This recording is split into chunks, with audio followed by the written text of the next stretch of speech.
Hello, good morning सर्वांना. Good morning.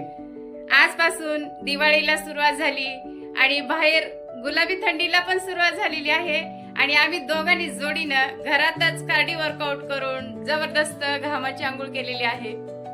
आज मी तुम्हाला एक वेगळा विषय सांगणार आहे. एक राजा असतो, त्याने एक हत्ती पाळलेला असतो. तो हत्ती माणसांसोबत सणा समारंभात यात्रेत खूप आनंदाने राहत असतो.